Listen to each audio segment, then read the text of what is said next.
everybody, welcome back. This is a lecture on chapter 3. There will be probably more than one actual individual videos. But this chapter is a relatively short chapter. It's on capital structure. So the main thing we're going to talk about in this chapter is on debt versus equity. What's really the difference between holding debt in a company and holding equity? So when we think of equity, of course, the main thing we think about are shares, right? Being a stockholder. When we think of debt, maybe we think of holding notes or some form of, debentures or bonds, something like that. So we're talking about the difference between a lender versus a shareholder. So I want to draw your attention to a table in the book. It's on page 118. So this table basically illustrates the difference of basically the returns on equity of basically having pure equity versus some debt financing inside of a corporation. So if we look at this chart, again, this is on page 118, we have total assets for both the All Equity Corp of 1,000 and the 50% Debt Finance Corp at 1,000. We have debt for the Debt Finance Corp of $500. So that means our total shareholders' equity for the All Equity Company is going to be $1,000, but our shareholders' equity on the Debt Finance is going to be $500. Now let's look at our income statement. So we're going to have operating income for both companies of $150. These numbers are kind of taken out of air, right? And then we are going to have an interest expense, which is a deduction, right? An expense for the Debt Finance Company of $50. Obviously, there's no interest deduction for the equity company because they don't have any debt. So if we look, that means we now have $100 of taxable income for the debt company and $150 for the equity company. So now let's look at our income tax, okay? So we have income tax of $51 paid on the all equity and $34 paid on the 50% debt financed, which means our actual return on equity is higher for the company that is debt financed versus the company that is not. So this is kind of showing you how this plays out in the financials of a company in being debt financed versus all equity. The main difference being that, okay, if you have a loan, if the corporation has a loan, they're going to get to take a deduction for that interest that is paid to the lender. Whereas if they pay a dividend to their shareholder, they do not get a deduction for that dividend that's paid. Now, either way, the shareholder is going to have income. If they're receiving a dividend, they're probably going to have to recognize dividend income. I say probably because we'll talk about that a little later in the semester. And if the shareholder is a lender, then they're also going to have interest income. So either way, the shareholder is going to have income. But the corporation is either going to get a deduction if they're paying an interest expense, or they are not going to get a deduction if they pay a dividend. So what happens if you have a shareholder, or we'll say a lender. So now we have a lender making a loan to the corporation. What are the tax consequences to the lender when the corporation actually pays back that loan? Now, I'm not talking about paying the interest. I'm talking about paying back the principal of the loan. What are the tax consequences? Well, there aren't any, right? Basically your return on capital, what you've already lent out, whenever you get it back, there are no tax consequences for that because it's not considered to be income. But what happens if, you're receiving a dividend? Well, we already talked about it. The shareholder is going to actually have dividend income, probably, and have to pay taxes on that. So there are very different tax consequences to the parties involved in debt versus equity.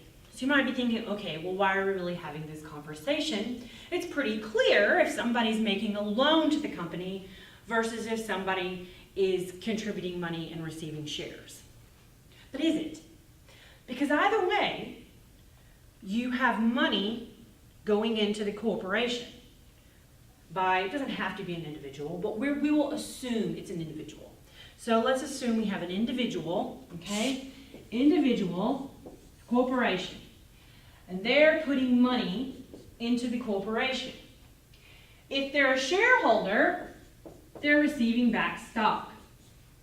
If they're a lender, they're receiving back a note.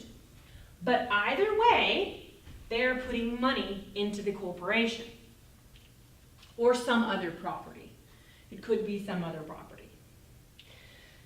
So sometimes it's not always easy to tell. And sometimes corporations and shareholders try to make something look like debt or look like equity when it's really the other. So, and the IRS, this is one of the things that they will look at and investigate, a flag for them. Is something really debt, or is it really equity? And they will go into it and they will evaluate the characteristics of that instrument, evaluate the intent of the parties, and come to a conclusion. Is this really debt or is it really equity? Because the tax consequences are very different. Remember, if it's a loan, if it's a note, these interest payments the corporation makes are going to be deductible by the corporation. If it's equity, if it's stock, the dividends that are paid are not deductible. Now, when the principal is paid back, if we're talking about a note, there are no tax consequences. When we have a big payment, that is also considered to be a dividend, right? So we still have a dividend. So we have very different tax consequences in debt versus equity. So, let me clarify something. So let's say we have a shareholder and they think they have a note. So they think that they are a lender. And then the IRS comes in and says, no, we believe this to be, actually, I'm sorry. Let me flip that. Let's say we have a shareholder and they believe that they are actually a lender. And then when the IRS comes in and they reclassify it as stock. So they're basically reclassifying it and saying, no, you're a shareholder. So that means what happens when the note, remember it's not really a note because the IRS says it's not, when the note is paid off, since the IRS has said, no, you are not actually a lender, now instead of having a tax-free payment of principal, we have a hugely taxable dividend. So it very much matters to the shareholder, what they are considered to be from that perspective. So the court, if you look, the first section in here is on common law standards on page 122, debt versus equity. Do we have debt or do we have equity? So for a long, long time, actually up until last year, all we had to determine if something was debt or equity was basically a slew of court cases out there that gave their opinion on all the different factors that we look at. Factors being a key word. What that means is there's no certain element one way or the other. We take these factors and we balance them and we say, okay, one factor may indicate this way, but another factor may indicate this way. And we take all these factors and we weigh them together and we make a determination. Is this debt or is this equity? So let's talk about some of the factors that courts have used over time. So the first factor that courts look at is the form.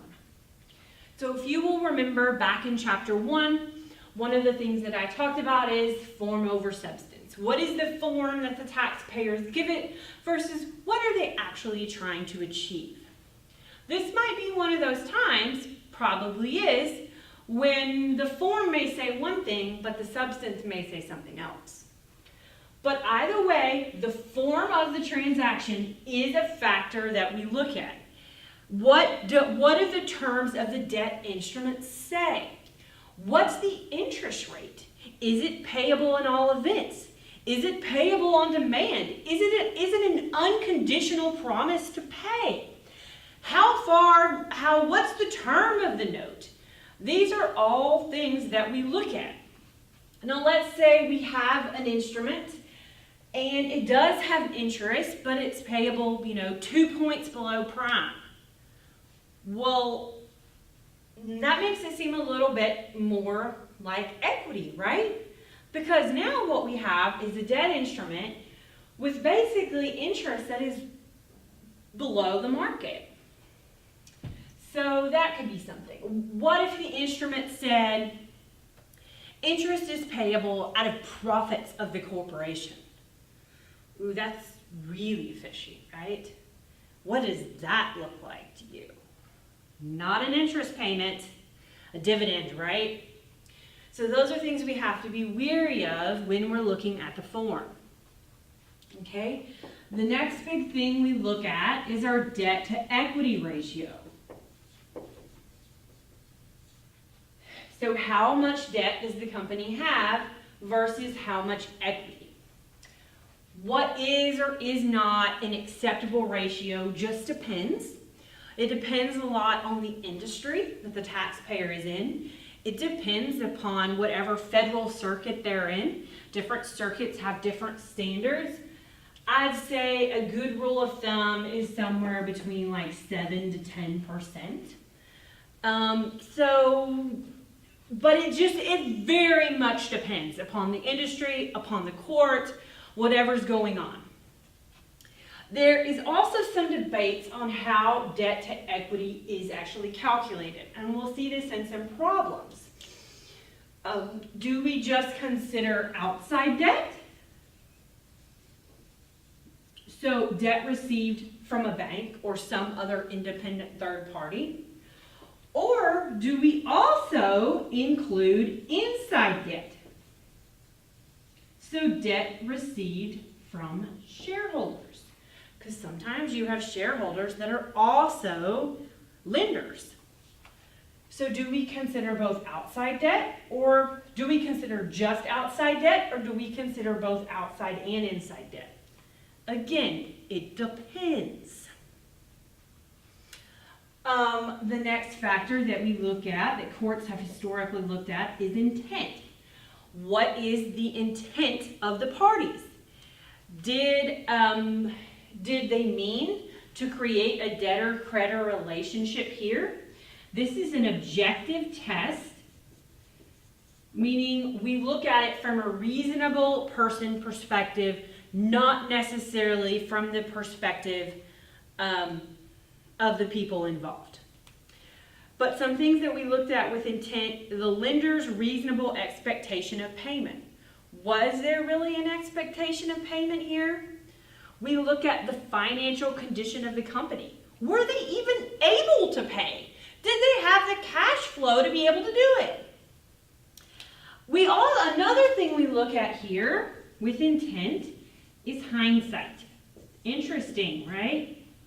So the IRS has the benefit of saying, okay, maybe on the face of the instrument or at the time the instrument was created, you intended to pay monthly. But in reality, you've only paid every 6 months. So the IRS has the ability to do that. They can go back and say, maybe you intended to pay, but you didn't actually pay. And they can do that.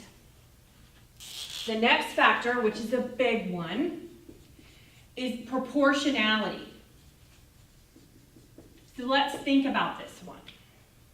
Let's say you have 2 shareholders, equal shareholders, and they also make a $10,000 loan to the corporation.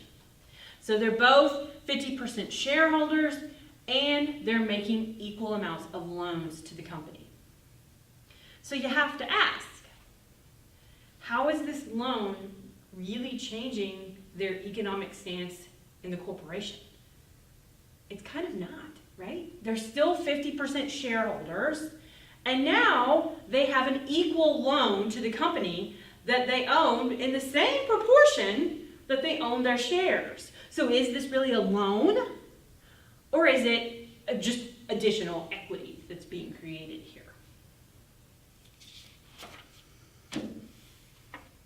And really the reason why we have this factor is that if the shareholders have debt in the company, or lenders in the company, in the same proportion that they own stock, then really they don't have any incentive to act like creditors by enforcing the loan.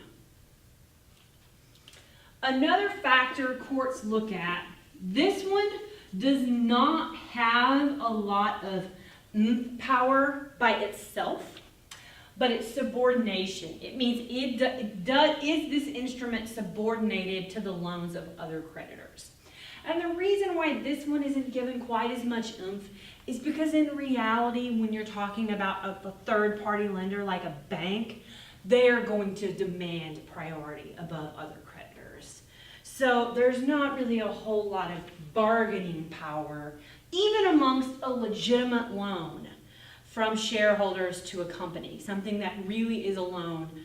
They're probably not going to be able to get past the terms of a loan from a bank.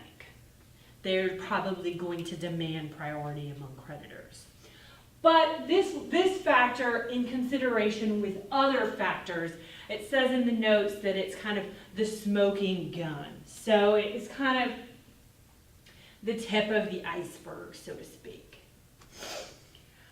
There is a court case listed in the book, and I know I have told y'all, please don't spend a whole lot of time reading the court cases in this book. This is meant for a law school class, and in law school, I would call on a few of you to stand up and tell me the facts of this court case and the holding and the rules. We are not doing that, and I don't want you to do that. That's really not the point of this class. With that said, for those of you that are planning on going into tax, you need to be able to read and interpret court cases. It will be a part of your job. So it is important that you know how to read them, but we're not really going to spend a lot of time on that in this class. What I suggest, if you see a court case like this, Google it, see what the main points are of the case, and then move on, okay? There are a few revenue rulings that we're going to look at, and we're going to study them in depth. For those, you do need to actually read them and study them. But for most of the court cases in here, don't spend a lot of time on it. Hold on. Excuse me.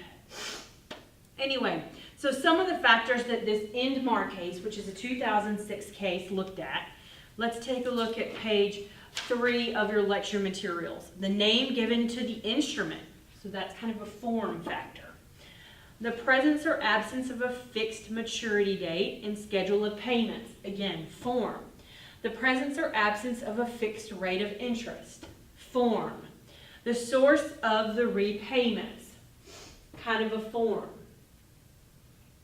The adequacy or inadequacy of capitalization. Debt equity ratio. The identity of interest between the creditor and the stockholder. It's proportionality. The security, if any, for the advances. That would kind of be an issue of subordination because we're looking at security. The corporation's ability to obtain financing from outside lending instruments. This would be looking at the intent because we are looking at the corporation's ability to get financing from some other third party. The reality is if they can't because their balance sheet or their cash flow doesn't support it, starts to look a lot like equity, not debt. the extent to which the advances were subordinated to the claims of outside creditors.